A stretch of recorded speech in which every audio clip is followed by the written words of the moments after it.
Techlandia is recorded at the Central Office on the East Side in Portland.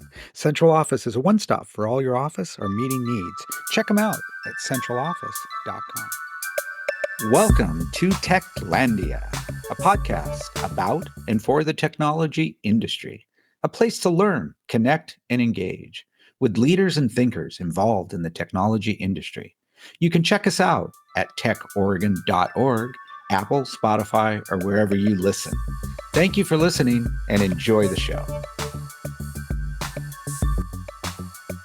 Welcome, everyone, to the latest episode of Techlandia, Tao's podcast series. I'm Skip Newberry, President and CEO, and I'm really pleased to have with us as our featured guest, Myllisa Patterson from Cvent. Myllisa, thanks for joining us. Oh, thanks so much for having me. I'm really excited to be here to chat with you today. Excellent. Well, just by way of background, Tao has been a long time client of Cvent and their event registration and management platform. And it's been fun to work with the team as the solutions evolved over the years. And I'm also excited to hear today a little bit about, what your thoughts are on the state of the event planning and delivery industry. There's a lot going on kind of in this space and a lot of change over the last, 4 to 5 years. But I thought would be great is to maybe start first with, a little bit of background about you professionally. If you could talk a little bit about, your role at Cvent, how you came to join the team, that'd be great. Yeah, awesome. I have been a B2B demand gen marketer for longer than I care to admit on this podcast, but really exciting career for me, connecting with people who have pains in their job and enabling them to do their jobs better through technology. If I could have at some point written a dream job, this would have been it, helping people leveraging tech and making broader connections. And I'm excited because I've been at Cvent for almost 11 years now. It'll be 11 years in January. And my role here has helped me really take advantage of being able to make those connections, introduce people to technology solutions that help them do their jobs better and excel in their careers. But then also the audience is near and dear to my heart because events have been a core part of my roles in B2B demand, as well as early in my career. When I was in college, actually, I did internships with event company. I thought I wanted to be an event manager. And then the way my things came together after I left college and I ended up going into the more traditional marketing track, but events were always a core part of what I was doing. I had an early job working for a visitor and convention bureau in Oregon, where events were a big part of how we drove business and tourism into the county that I was working to market. So, and I bring that up just because my world that came full circle at Cvent because so much of what we do enables those types of events and what we're doing. So love that. And I can really relate to the core pain of the audience. I moved to Portland in 2006, and that was my first foray into B2B demand and marketing. My first job in SaaS was with Web Trends. So a lot of people are probably familiar with that web analytics firm and technology work there. I did a brief stint with Marketo, and then now I've been at Cvent for 11 years. So that's kind of my trajectory. I will say, when I joined Cvent, so Cvent is a global headquarters is just outside of McLean, or in McLean, Virginia, just outside of Washington, D.C. I was hired by Cvent to market the mobile application. So Cvent acquired a Portland-based startup that was a mobile event apps. So if you think about historically, when you went to an event, you'd get a guide with your schedule and information about who was here and speakers and exhibitors. And then, in the mid 2000s, we said we should have a mobile app for that. And so that was a Portland-based startup that Cvent acquired as to have a mobile app as part of their platform. And so I didn't work for Crowd Compass when Cvent made that acquisition, but I started not long after they hired me to do demand for the mobile app. And then my role has evolved at Cvent. But that's why I'm here in Portland talking to you all, because we have an office here that had origins in the mobile app division, which I'm sure a lot of your listeners might be familiar with. That's right. I think a lot of people will recall Crowd Compass and Dave Shanley and Billy McGee and a lot of the folks that were part of that original team. And it's exciting to see that Cvent's continued to invest in the Portland area and kind of grow the team, and how the mobile app component became a key piece to Cvent's overall engineering strategy. Yeah. And I'm wondering too, like as you look ahead a bit, where do you see some opportunities or trends on the horizon that you're paying close attention to as it relates to the event planning and management industry? Yeah, that's a good and timely question. We always do. We're working right now on 2025 trends for the event industry. Top of mind, there are a few things. AI and how AI is impacting everything we do, but then in particular, how we can leverage it within both the technology we use to plan events, but then also as an assistant for the event planner. Top of mind is sustainability, accessibility, how we care for our attendees and people, as well as the environment, as we think about getting together and meeting on all scales. The pandemic really broke down the barriers for making events accessible to everybody, right? And so picking up some of those key tenets and making sure that audiences can also have very similar experiences, even when they're attending in person, regardless of how and why they show up, is really top of mind. We're also continuing to think a lot about what does the event mix look like. We use events to make and build relationships with people, and that can show up across different types of formats, virtual, in person, and then sometimes hybrid. Hybrid was sort of all the rage as we were coming out of the pandemic, and now we've kind of seen that back off a little bit. But what those mixes look like is top of mind. Rising budgets.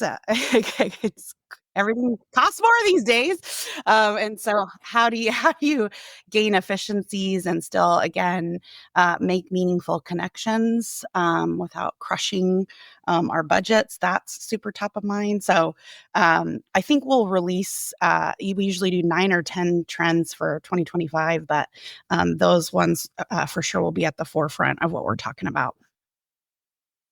No, that's really great. I mean, we saw a big shift too when it comes to accessibility during the early, first months of the pandemic, especially as we were doing more digital events or virtual events. And we found that especially women who maybe didn't necessarily have enough time where they could devote to a 2.5 or 3 hour dinner, who were pretty senior in their respective organizations, were actually participating. And they were like, yeah, I can do it from my home. And if I need to step away for something or if someone needs me, I can do that. Whereas it's really hard to do something like that when you're at a dinner somewhere, and, travel time and everything else. But at the same time too, I feel like we're naturally, we're human, right? And we kind of crave interaction and kind of face-to-face time too. And I'm wondering if you could maybe spend a little bit more time talking a little bit about where you see that mix of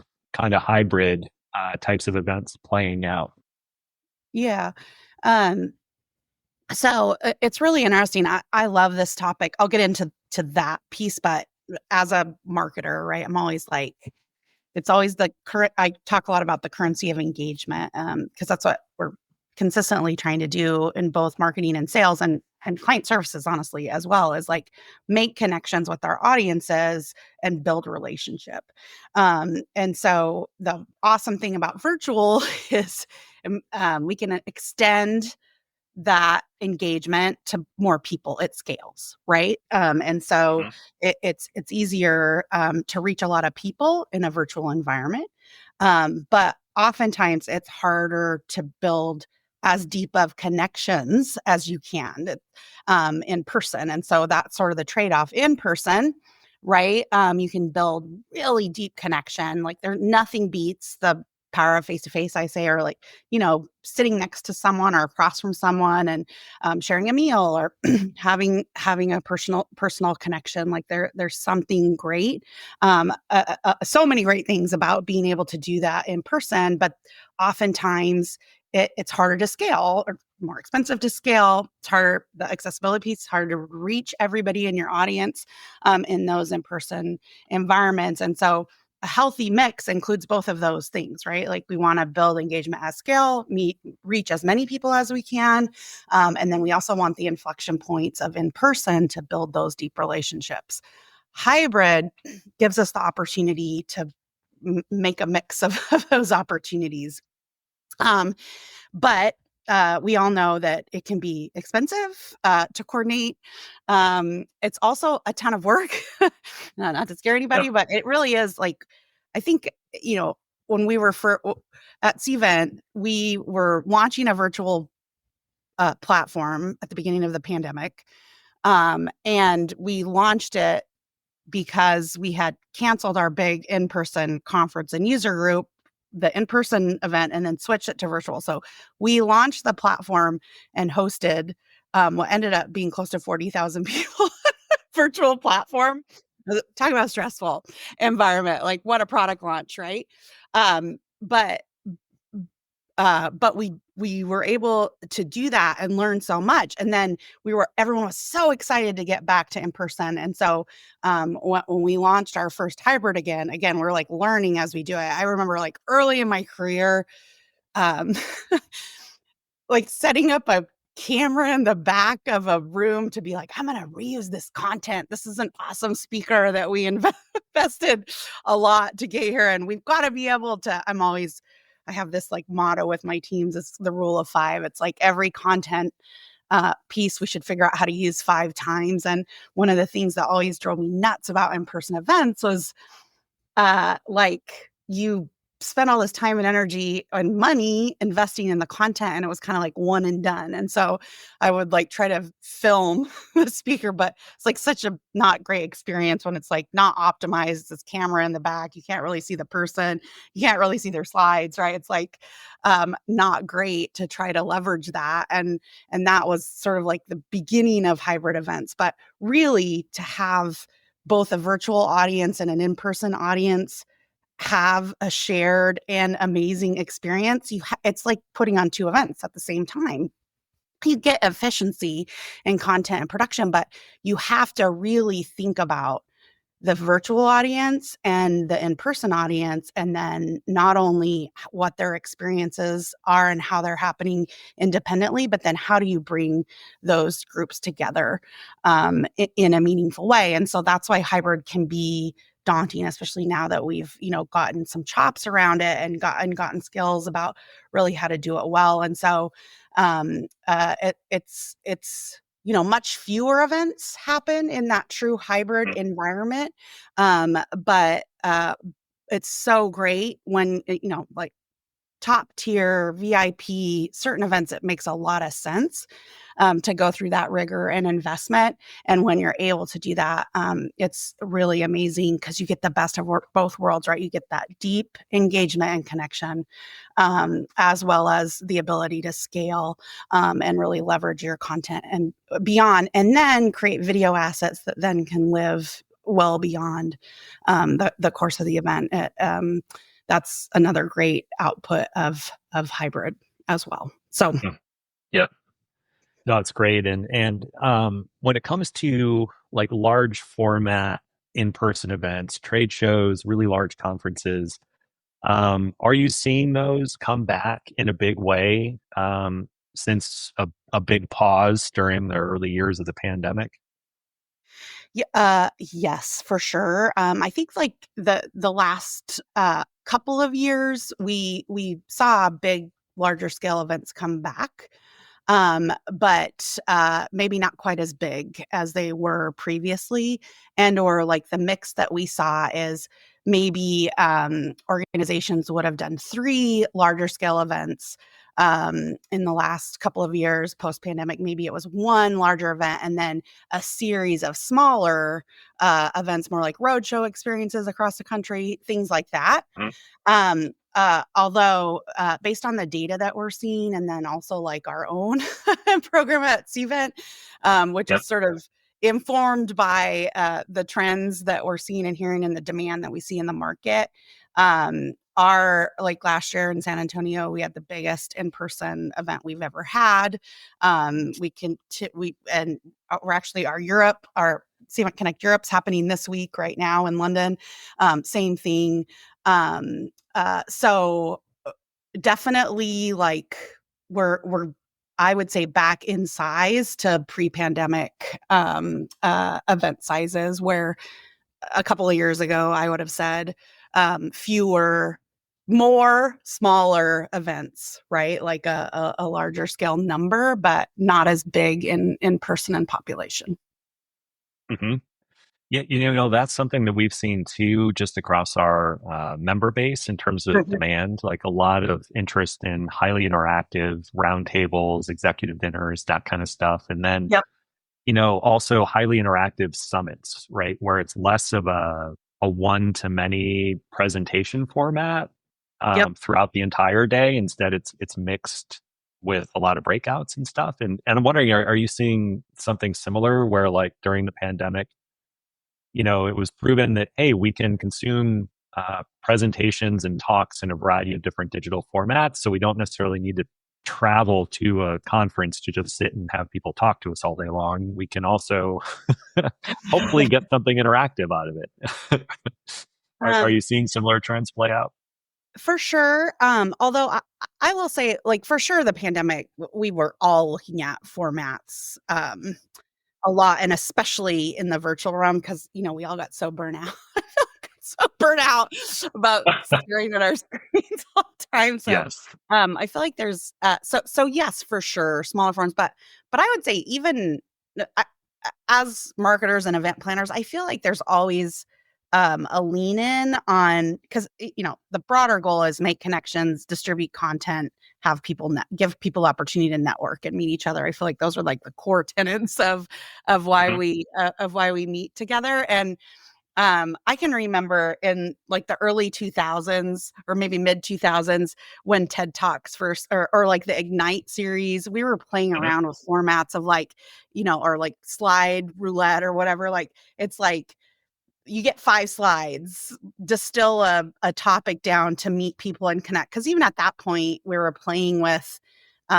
just the variation of how to deliver content, and people, in nature, and even just the way we are in our culture, overstimulated all the time. Like, I think even then we were realizing hours and hours and hours on end of presentations and content. People just don't have the appetite to do it. And so, like, that's my overarching tip for everybody, whether it's in a virtual event or in person, is like keep it keep it moving. Like keep the mix going. It's totally appropriate sometime to have a 90-minute keynote that's a roadmap presentation for a certain type of audience, but then don't have the next session be 90 minutes. Like maybe then go into 30-minute breakouts or like whatever it is. So always playing around with that format. And then so important, as you said at the beginning and within the question, like give people the time to network, interact, talk to each other. Like that's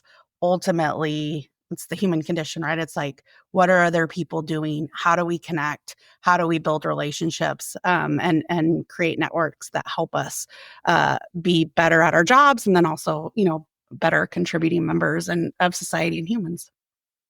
hmm And I'm wondering, you mentioned the focus on AI and data, but also greater efficiencies in events. And I think you can achieve greater efficiencies if you know where to look and you know where to look based on the data you have available, right? So Yep. I'm wondering, what are some of the things that you all are focused on when it comes to kind of analytics, data, and how might AI play into that going forward? Yep. Yep. So technology in general, right? Like the Cvent was founded, our founder, or the founding team, Reggie Agrawal is the CEO. He was the founder. Started Cvent because he was president. He's a lawyer. He was president of the law association in his community, and he was trying to put events on. And he was like, "Oh my gosh, this is like so manual." Tell stories about like binders and spreadsheets and post-it notes everywhere, and he was like, there's got to be a better way to do this, and so developed the technology to help automate a lot of the manual process that was happening around events and drive efficiency, make it easier to focus on um, those three things I started to talk about: content and connections within the event, and less on like the rigor it takes to actually put the event on. So we have the foundation of that within the technology platform. But to your point, um, the data story that gets told, events are an investment, both virtually and in person. And being able to understand how we're spending those dollars, what's working and what isn't, through our total event programs and what the goal of those events are. Um, uh, uh, when you infuse technology, you get that data footprint of what's happening with your attendees and stakeholders, and how they're interacting with the event. So you get the optimization of the technology for the planning and execution of the event, but then you're able to collect and capture data about how people are interacting, which then gives you the tool set that you need to optimize your programming, create better events, do the next right thing with your attendees and stakeholders. And so, uh, uh, to your point, that reporting and analytics aspect gives us, we can tell so much, especially when we combine formats. You can do it in one event, but then if you're using a full platform to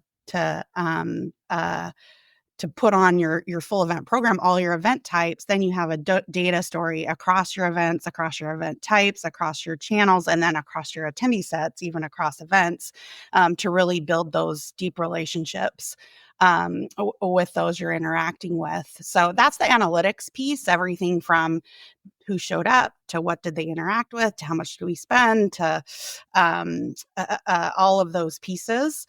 But then what's always been challenging for all of us, my roots are in analytics, is like we have all this data, like what next? What do we do with it? And that's where I think AI has so many unique and interesting applications, but in the data analysis and summing up, being able to ask a question instead of having to go figure out what report to run to get that question answered, like being able to, in human language, ask a question and then get a response based on an AI application across the data set is really exciting when it comes to enabling people who aren't data scientists to really ask meaningful questions and then get answers that are actionable. And so that's one of the things I'm most excited about, and how we're introducing AI and AI tool sets and applications within the platform, and how we're going to be able to enable planners and marketers to really optimize what they do and, again, make their lives easier. That's exciting, kind of like a data-driven event coach. Right. Yeah. Yeah. I mean, I think about it so much. Demand gen, marketing operations has been a core part of what I've done for so long. And knowing what report to build to get the question that you have answered, and then how to understand what the data is telling you to get that question answered is more than half the battle usually. And so being able to just ask your question, and then have AI be able to go, oh, here's how I can pull the data together to answer that, and then potentially give you a presentation layer is really exciting. Awesome. As we think about like the future of events and Cvent's kind of role in that, how would you distinguish Cvent from other event solutions out there? Like, what would you say is kind of the calling card, if you will, of Cvent? Yeah. So a couple of things. There are a lot of solutions out there. There are very few event solutions that are true platforms. So that give you end-to-end technology infused event planning. So everything from event registration website and promotion capabilities to on-site solution badging, mobile application check-in, RFID, exhibitor management, and then all the way through to the follow-up. I think the biggest unique differentiator is that then we also have the sourcing and vendor management side of the business. And so we also help event planners and marketers source their event. We have a network of venues and hotels, the largest network of event planning or sorry, venue sourcing solutions. And that combined, like bringing together the ecosystem of the hotels, the vendors, and then the event planning community is really the secret sauce and what differentiates us against the rest of our competitors. That's great. I mean, the community of other practitioners and experts you can learn from and kind of grow with. And then, also, I think if I were to point out the thing that I'm sure most people don't realize about Cvent is exactly what you just pointed out with the entire marketplace that you bring to bear, or ecosystem, as you referred to it, with, the vendors and hotels. I mean, that's got to save folks a lot of time. So much time, and then also have the um, uh, preference, when we're talking about cost savings, of having people bid multiple properties bid for your business, and then also just again like the access to and the availability of data and trend and information. Like we know so much about what's happening in the event planning industry, both from a hotel and venue side, and having those relationships with hotels and vendors as well as planning, like really creates a unique opportunity of community. So you don't just get software from us, you get those relationships as well. Well, I know we've really greatly benefited from our relationship with Cvent over the years. And, as we wrap up, I just wanted to say thank you for taking some time to join us and talk a little bit about what you're seeing trend-wise in the events industry, and what lies ahead for Cvent too. Yeah, thank you so much for having me. I've enjoyed speaking with you. Thank you.